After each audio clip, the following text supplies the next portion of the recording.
This is your news source evening bulletin for today, Thursday, the 28th day of August in the year 2025. I'm Gordon Mosley reporting, and here is what we're tracking tonight. An early morning fireworks display this morning signaled the final pour of cement to connect the new Demerara River Bridge. President Irfan Ali was on site to celebrate the milestone as the construction of the bridge nears full completion. The president explained that the new bridge is likely to go into full operation in September, as work is continuing on the approach sections to the bridge. So the bridge is structurally going to be completed. As I said, after this, the final concrete will be poured, the final piece of pavement.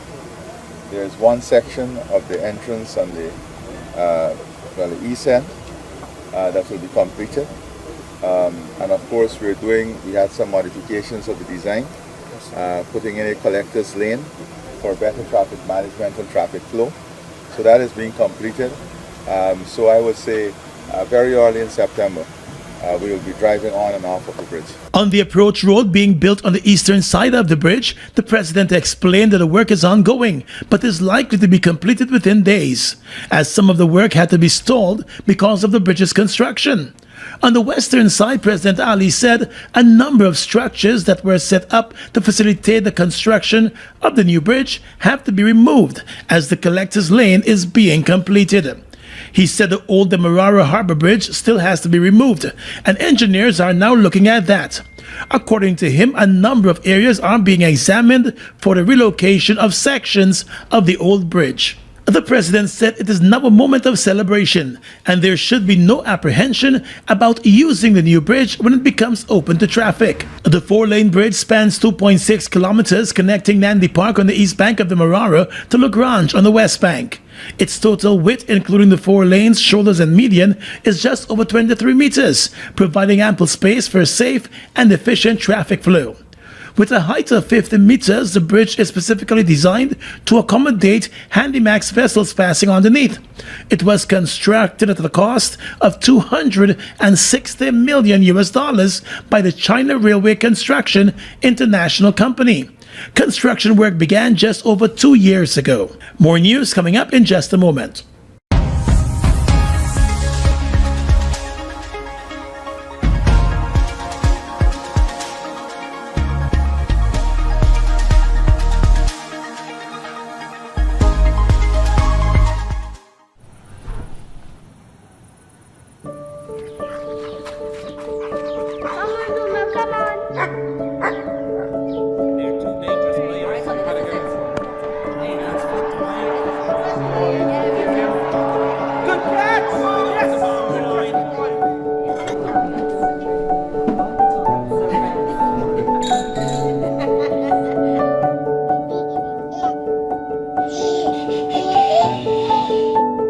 Your own home is so much more than just four walls, floors, and ceilings. It's a lifetime of great memories and stories. Come talk to us and start your journey home today.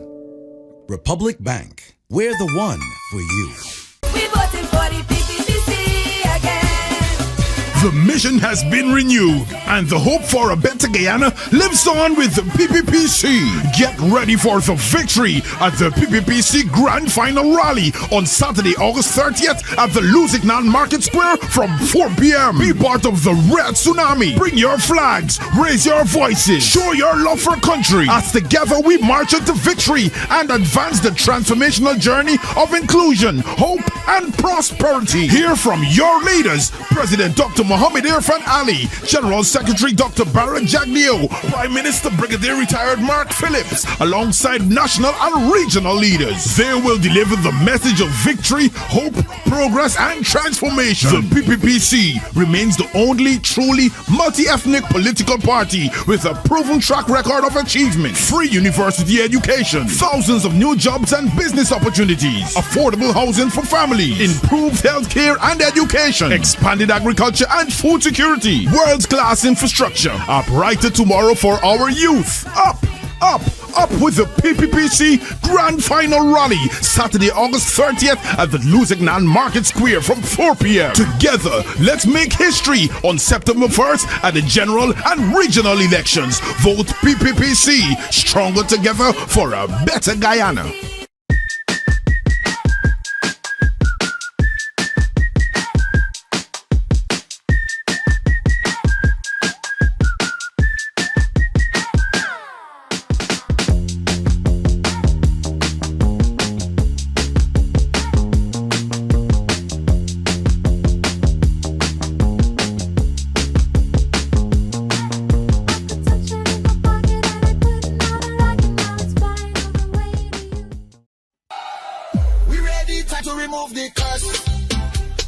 The APNU Coalition campaign now moves to Region 7, Bartica, on Friday, the 29th of August from 6 p.m. Come out and hear from our candidates. Come out and hear about our people-centered development strategy that puts you first. Come out and hear from our Prime Ministerial candidate, Jurita Fernandez, our presidential candidate, Aubrey C. Norton, and others. On Friday, the 29th of August from 6 p.m., Bartica will vibrate with a people-powered campaign. APNU, putting people first. Guyana's agriculture sector is growing stronger than ever. Over the past 4 years, Guyana has made remarkable strides, emerging as the only self-sufficient food-producing country in the world. Revenues earned from the oil and gas sector are being reinvested to improve agriculture, to build better roads, upgrade drainage and irrigation systems, and introducing of modern technology to boost food production. Together, these efforts are creating a stronger, more resilient food system for today and for generations to come.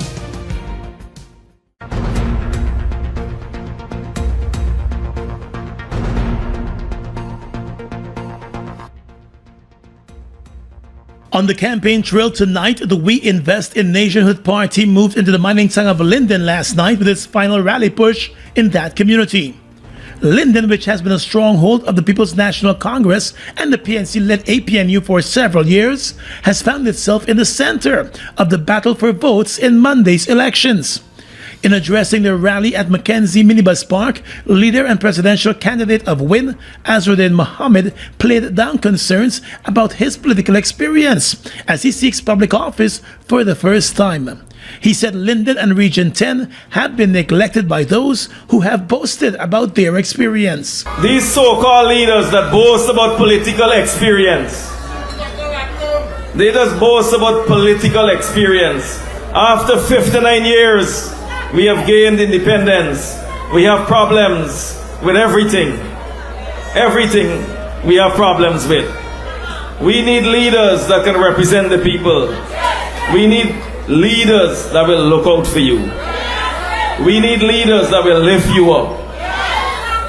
For too long, Region 10 has been left behind, neglected. The billionaire businessman turned politician told supporters that Linden is in need of jobs and opportunities. He said a government under his watch will invest in manufacturing, people empowerment, and the re-establishment of an aluminum plant in Linden to support the bauxite industry. All the bauxite going out of the country, but we're going to ensure the bauxite going out to make the same aluminum products. Going to make the same products. So we will be setting up a factory here so that our people will get jobs. Our people will get jobs. We will train our people, and our people can even be shareholders in these companies. According to Mohammed, a WIN government would also seek to build a glass factory in Linden to aid in creating jobs and put more money into the hands of Lindeners and other residents of Region 10. He accused the PPP civic government of discriminating against the town of Linden because citizens are not supportive of that party. He said such actions should not be encouraged or supported. According to Mohammed, as the heartland of Guyana, Linden deserves better.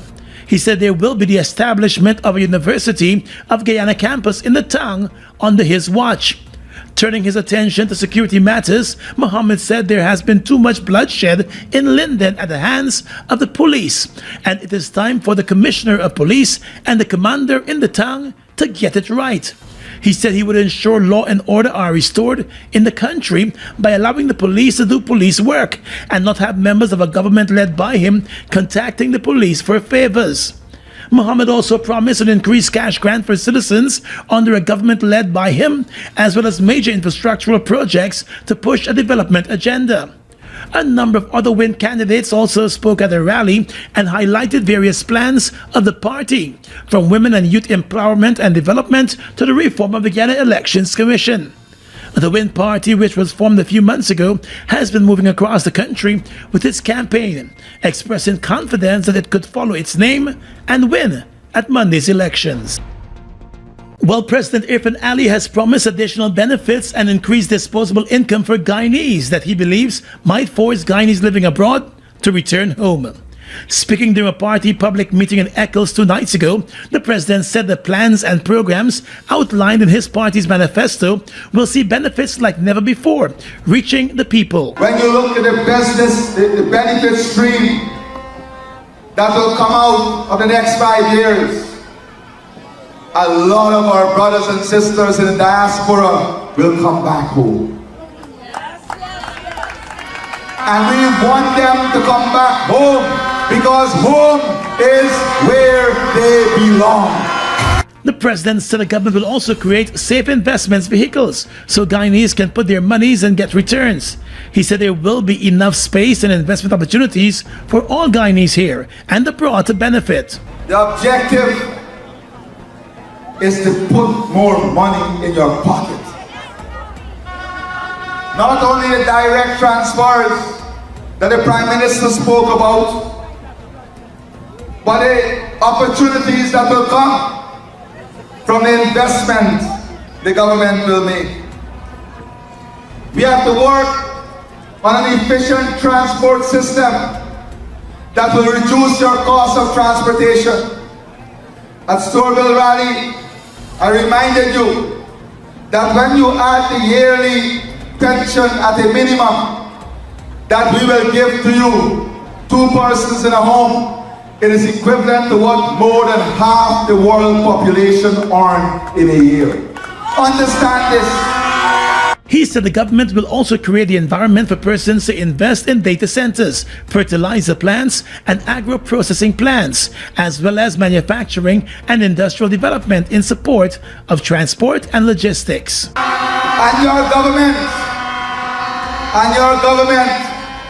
will de-risk those opportunities so that the lending rate will come down, so that the risk will reduce on the lending, and your investment will be safe and profitable because the government will de-risk the investment. President Ali reminded his supporters not to vote for parties or individuals who are likely to put their investments at risk.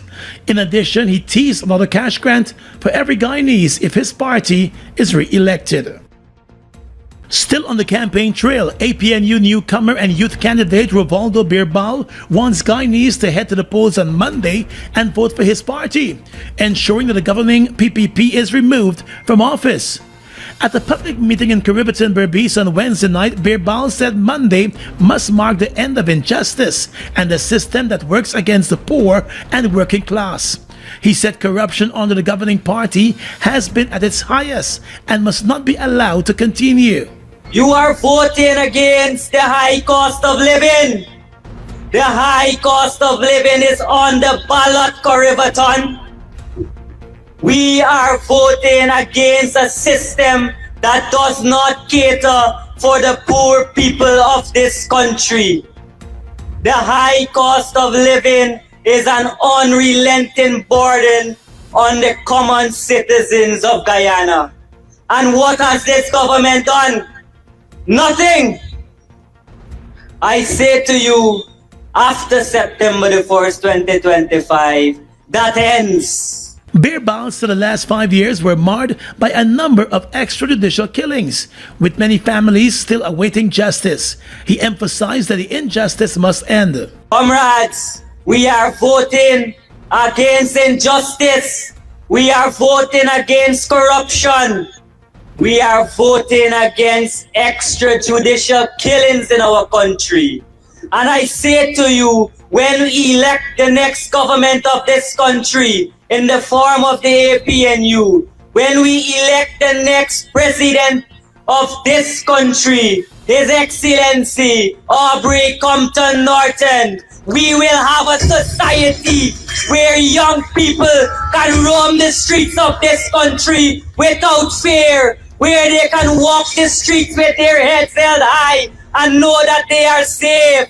Because in order for the youths of this country to grow safely, the PPP must go. Comrades, Adriana Young is on the ballot. Ronaldo Peters is on the ballot. Or in Boston, Keon Fudgene, we shall not forget. Vouching for APNU's presidential candidate Aubrey Norton, Birbal told the residents of Caribbean that Norton comes with no baggage, and he is convinced that an APNU government under Norton's leadership could turn the country around for a better Guyana. Taking the stage, the presidential candidate Aubrey Norton accused the government of being in a mad rush to open schools and hospitals ahead of the elections. He said many of those facilities now lack resources. So what it says to you is that they are not interested in delivering medical services. They are interested in building buildings so that they can get the corruption money from it.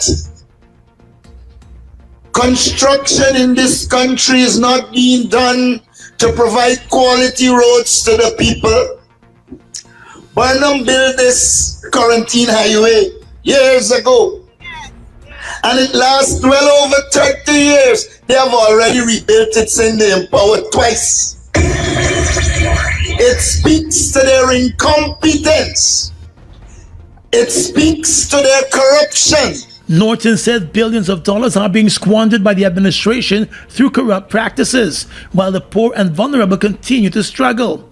He said through the implementation of its people-centered manifesto, the APNU will work to alleviate poverty and provide Guyanese with a high quality of living. We are going to give you free house lots once you are 18 years and above and earning 400,000 and under and do not own a house. The APNU promises you a house lot free of cost.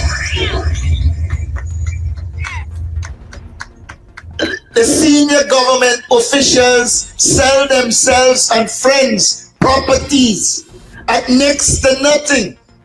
But when it comes to the poor man, they want him to pay large sums if you put it against their salaries. And that is why we say Guyana has endless land, and we will deliver to the citizens of this country free house lots. The presidential hopeful also laid out the coalition's rent-to-own housing plan and rent assistance program, which he believes will make housing more accessible for low-income families. Turning to the education sector, Norton said while the government boasts about delivering free education from nursery to university, they are merely correcting a wrong done to the people of Guyana when they took away free education. He said under an APNU administration, school children will benefit from free transportation, hot meals, and the $120,000 per year grant.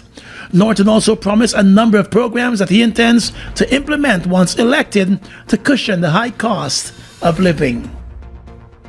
Whether you're heading up the highway or just picking up the kids in Guyana, do it in power and style with the Isuzu MU-X. With the 7 full-size seats, turbo diesel power, and off-road control, Isuzu MU-X is built to handle any family lifestyle. Available at Marix, the authorized Isuzu dealer. Call 226-1306 for more details. Isuzu MU-X, robust, safe, and bold. The moment is coming. He has the ball. Will he make the shot? And he made it! Goal! This is the biggest win we've seen in ages. Feel the rush with every bet and win big.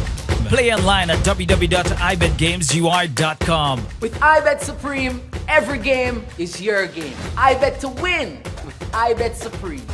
Must be 18 years and older to bet.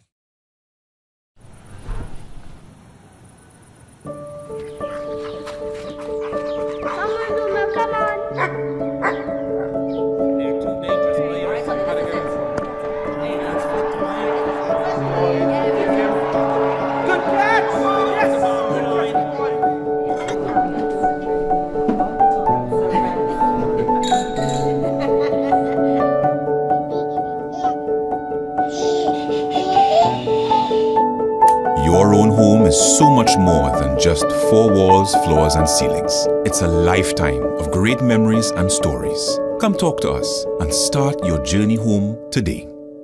Republic Bank, we're the one for you.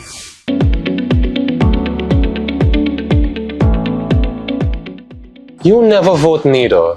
So you don't know if anybody gonna know which party you vote for. Not because I never vote. I know that when I vote, nobody can see which party I voting for. Why should I believe you? You. Let me help you with something, young man. The young lady is correct. The freedom to vote for a political party of your own choice on election day is yours. Nobody will know which political party you voted for. Once you would have marked your ballot paper and folded it as directed, nobody will see which political party you would have voted for after you would have placed your ballot paper in the ballot box. You're guaranteed that your vote will remain a secret. Oh, thanks, big man. For sure I'm gonna vote on election day.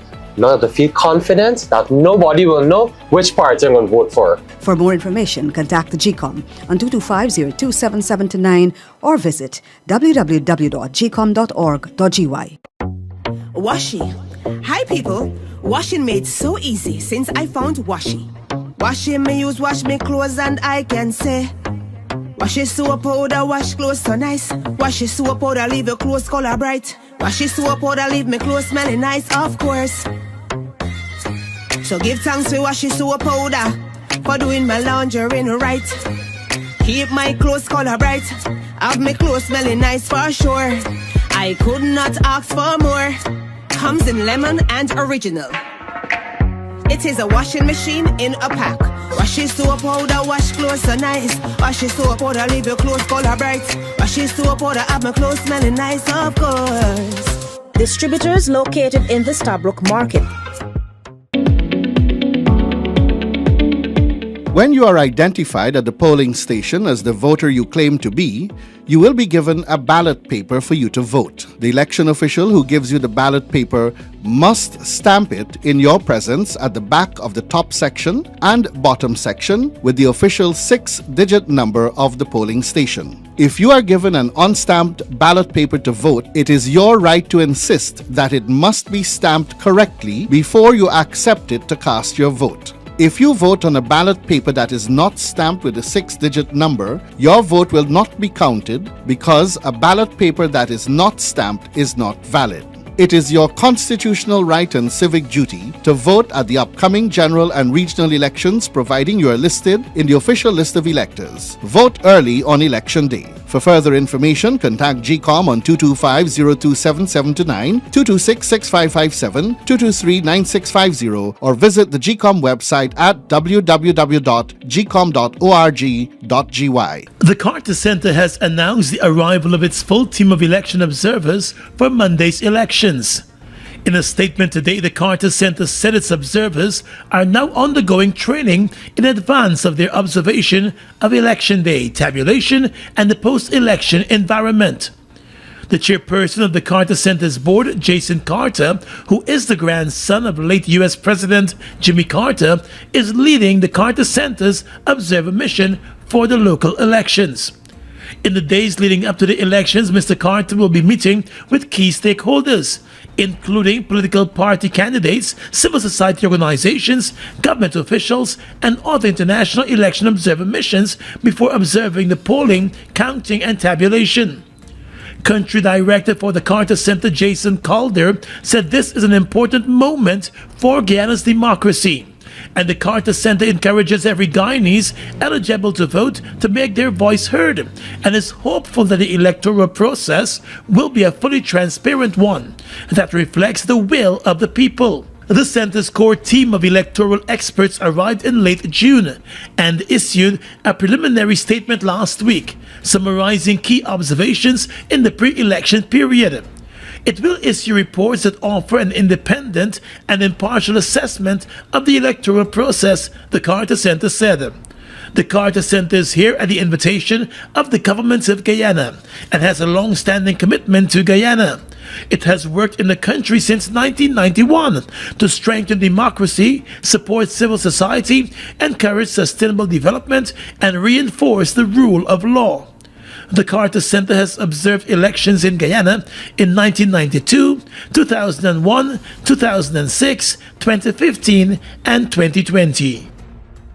In wake of concerns that the governing People's Progressive Party may have access to the private data of citizens provided to the government, PPP General Secretary Vice President Bara Jagdeo today claimed that the private cell numbers of citizens being contacted by the PPP were gathered from various sources.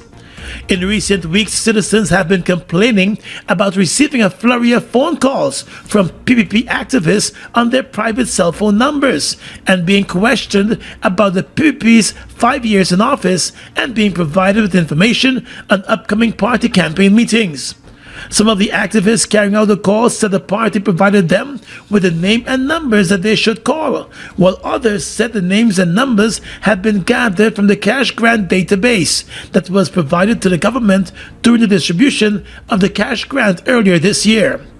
This afternoon, Mr. Jagdeo was questioned about the issue at his press conference. We acquired those numbers from various sources. That's all I'm going to say. We acquired the number from various sources. When he was questioned about the same issue 2 weeks ago, he said then that the numbers had been obtained by party activists during their walkabouts. No. But most people, there's a register. We have a lot of information and submitted by our activists when they go around the country.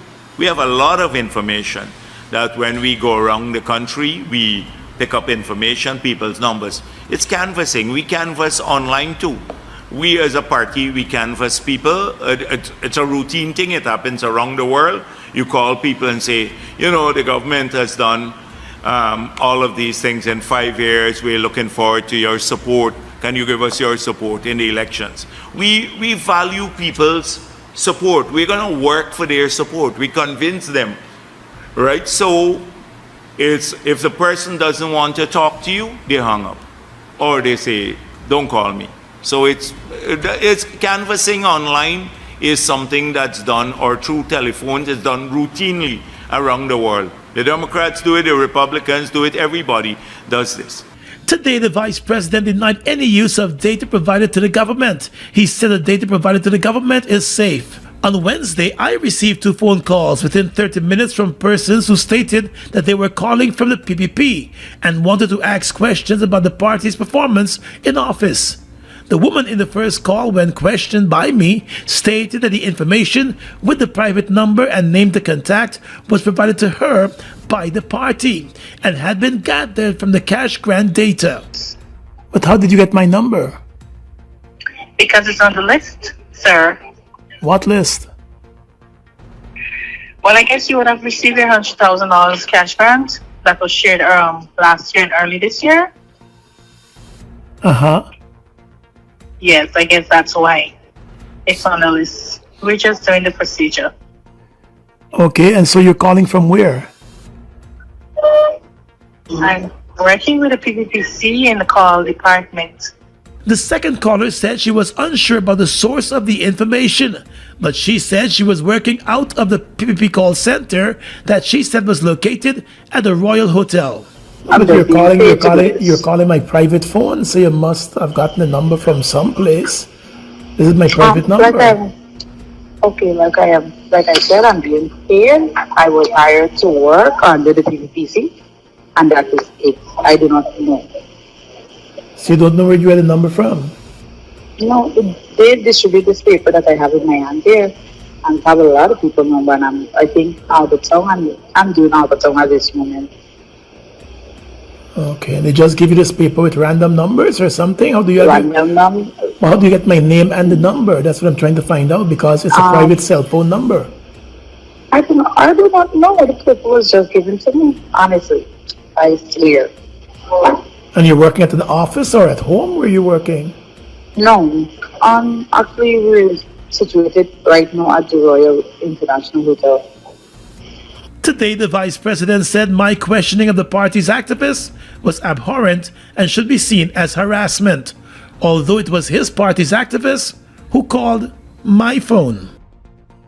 Industrial Matters report tonight the Guyana Teachers Union and the Guyana Trades Union Congress have moved to the High Court to secure a contempt order against the Attorney General, the Minister of Finance, and a number of government and regional officials for breaching the court's order by failing to deduct union dues from the salaries of teachers and have those dues remitted to the Teachers Union. Through their attorney Darren Wade, the unions want the court to order the Attorney General Anil Nandlal, the Minister responsible for Finance Dr. Ashley Singh, the Permanent Secretary of the Ministry of Education Chanel Hussein Uttar, and the regional executive officers of Regions 2, 4, 5, and 6 to be committed for contempt of court over their failure to comply with the orders of the court. More than a year ago, High Court Judge Sandal Kisun ordered the government to refrain from withholding the salaries of teachers who had taken industrial action back in February of 2024. The government was also ordered to refrain from discontinuing the process of deducting the dues from the wages and salaries of teachers and to have those remitted to the Teachers Union. In the court documents seen by news source, the union said despite the order of the court being served, the parties involved have failed to adhere to the court's orders. The unions contended the regional executive officers of Regions 2, 4, 5, and 6, despite being served, have failed to process and facilitate the lawful deduction of union dues, issue and remit checks to the Guyana Teachers Union, or otherwise take steps as accounting officers to comply with the court's orders. The unions also said the conduct of the REOs, the Attorney General, the Minister with responsibility for finance, and the Permanent Secretary of the Education Ministry amounts to a flagrant and deliberate defiance of the judicial authority of the court, a reckless disregard for the rule of law, and the continuing contempt calculated to frustrate and nullify the constitutional rights of the GTU and its members. The union says such disobedience strikes at the very heart of the administration of justice and warrants the strongest sanction of the court. The two unions, the GTU and the GTUC, have provided documentary evidence to support the application before the court.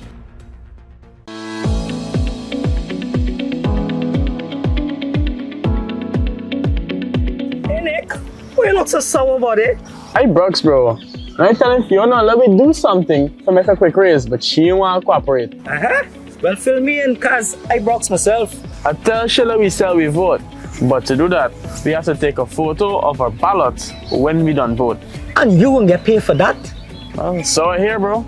The man said they know somebody that can pay you when you show them a photo of the ballot paper that you vote for them party. Well, bye. I in that with you, cause I need a raise too. Well, the two of you are going to go ahead without me. Because first of all, GCOM say you have to turn off your phone when you're in the police station. And secondly, if you're found guilty selling your vote, you will have to pay a fine of $6,000 to $5,000 plus 6 months in jail. Right? So you, Nick, you're going to decide who paying the fine and who going to mind your children while you're in jail. Okay? And you, the Jagdish, you could go and explain that to your wife. What? Pay a fine and go to jail too? Nah, I'm not in that. For more information, contact the GCOM on 2250-27729 or visit www.gcom.org.gy.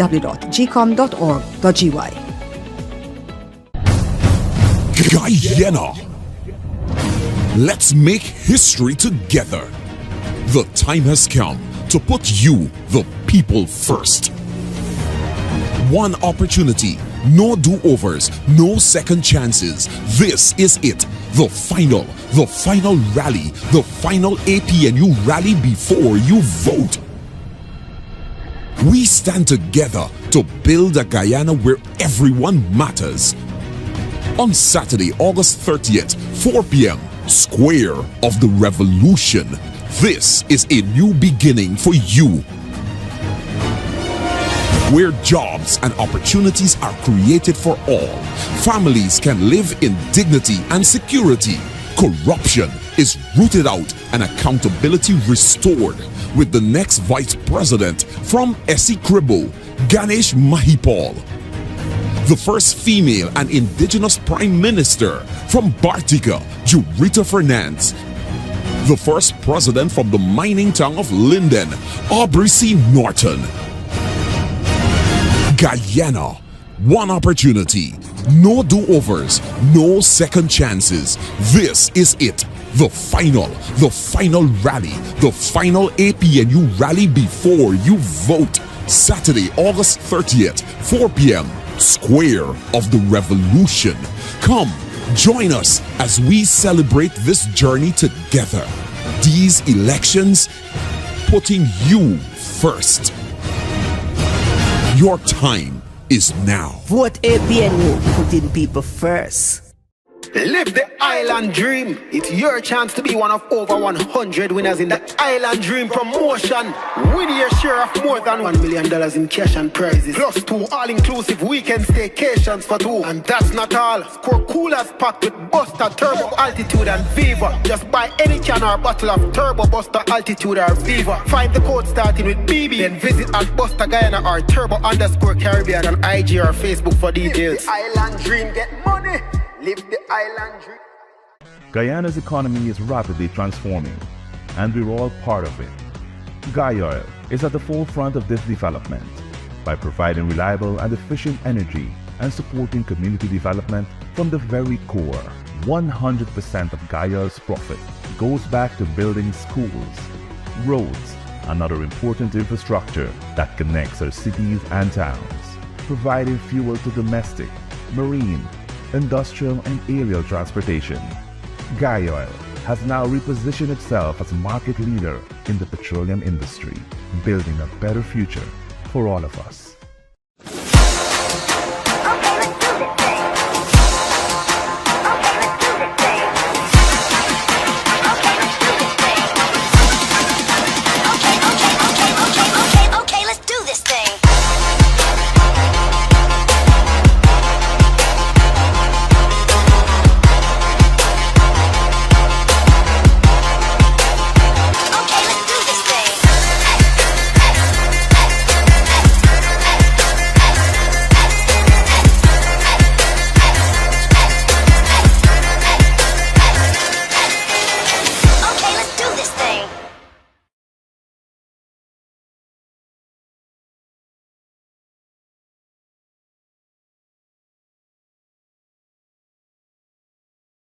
With your regional and international news tonight, I am Svetlana Marshall in the region. Brazilian police and tax officials carried out a series of raids early on Thursday across the country, targeting multi-billion-dollar money laundering and fraud schemes linked to organized crime in the fuel sector, authorities said. Multinational energy firms have struggled for years to root out organized crime from their distribution networks in Brazil, and the Revenue Service said this week's crackdown related to schemes involving more than $1.84 billion in fuel imports and billions in domestic fuel sales. It said other illicit financial transactions linked to the schemes had moved through fintech companies from 2020 to 2024. Authorities said they had served about 350 search warrants in 8 states and sought to block more than $1 billion in assets. The number of animals infested with New World screwworm (NWS), a flesh-eating parasite, has risen by 53% in the 4 weeks to mid-August, Mexican government data reveals. While infestations by the fly larvae primarily affect cattle, Mexican officials also registered cases in dogs, horses, sheep, and humans. According to local media, dozens of people have been treated for the infestation in hospitals in southern Mexico. The rise in affected animals in Mexico comes just days after U.S. health authorities said that they had confirmed the first human case in a patient who had returned to the U.S. from El Salvador. NWS was declared eradicated in the U.S. in 1966 after sterile male flies were released to disrupt the insect's reproductive cycle, and Mexico followed suit in 1991. However, it has remained common in tropical and subtropical areas of Central and South America and has recently been spreading north, with the first new case reported in Mexico in November 2024. And finally tonight, international news. 2 children have been killed in a shooting at a Catholic school in Minneapolis, which has left more than a dozen people injured.